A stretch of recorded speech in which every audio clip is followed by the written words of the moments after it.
आदरणीय साथ संगत जी, प्यार से कहना धन निरंकार जी। आशा करती हूँ सदगुरु माता जी की कृपा से आप सभी स्वस्थ होंगे, अच्छे होंगे। आज का शीर्षक है, कितने महान हैं आप। दक्षिण भारत में एक संत हुए हैं। उनका नाम था थिरुवल्लुवर। कबीर जी की भांति थिरुवल्लुवर भी कपड़ा बुनने का काम करते थे। थिरुवल्लुवर महान संत थे। उनके दिल में सभी के लिए अगाध प्रेम था।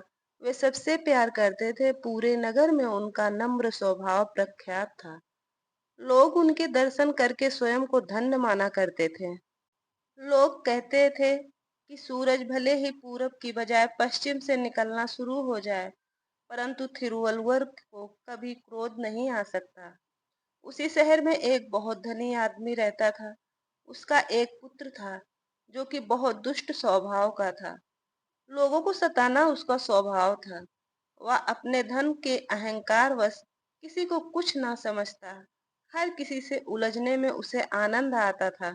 उसकी तरह उसके दोस्त भी दुष्ट प्रवृत्ति के ही थे। वे सड़कों पर निकल आते और लोगों को तंग करते। एक दिन जब एक दिन जब वे तिरुवल्लुवर के मकान के सामने से गुजर रहे थे, तो वह धनी पुत्र अचानक ही बोल उठा, यह किसका मकान है? उसके साथियों ने कहा कि यह इस शहर के बड़े संत तिरुवल्लुवर का घर है। वे बहुत नम्र स्वभाव के हैं। पूरे शहर में यह बात मशहूर है कि उन्हें कोई क्रोध नहीं दिला सकता। वह धनी पुत्र कहने लगा, ऐसा कैसे हो सकता है? कोई भी आदमी क्रोध से बचने का दावा नहीं कर सकता, लेकिन अब तक किसी ने कभी उन्हें क्रोध में नहीं देखा। साथ वालों में से किसी ने कहा, चलो मैं देखता हूँ। यह कहकर वह धनी पुत्र थिरुवल्लुवर के घर में घुस गया। उसने संत से कहा, हमें कोई चादर दिखाइए। संत जी ने एक सुंदर चादर उसे दिखा दी। चादर देखकर वह कहने लगा कि इसकी कीमत कितनी है? संत नम्रता पूर्वक बोले, 10 रुपए। उस धनी पुत्र ने चादर को बीच से चीरकर 2 टुकड़े कर दिए और दूसरे टुकड़े को दिखाते हुए बोला, इसकी कीमत कितनी हुई? संत कहने लगे, 5 रुपए। अब उसने उस बचे हुए भाग के भी 2 टुकड़े कर दिए और बोला, अब इसकी कीमत? संत अपने नम्र स्वभाव से बोले, 2.5 रुपए। उसके साथी उसे रोकने लगे कि क्या करते हो, परंतु वह रुका नहीं। उसने उस बचे हुए टुकड़े को भी चीर दिया और बोला, अब इसकी कीमत? संत उसी तरह बोले, 1.25 रुपए। वह धनी पुत्र कपड़े को एक ओर फेंकता हुआ बोला, अब यह मेरे किसी काम का नहीं रहा, इसलिए मैं इसे नहीं खरीदता। संत मुस्कुरा कर बोले, भाई, अब तो यह किसी के भी काम का नहीं रहा। संत को फिर से नम्र अवस्था में देखकर उसके पैरों के नीचे की जमीन खिसक गई।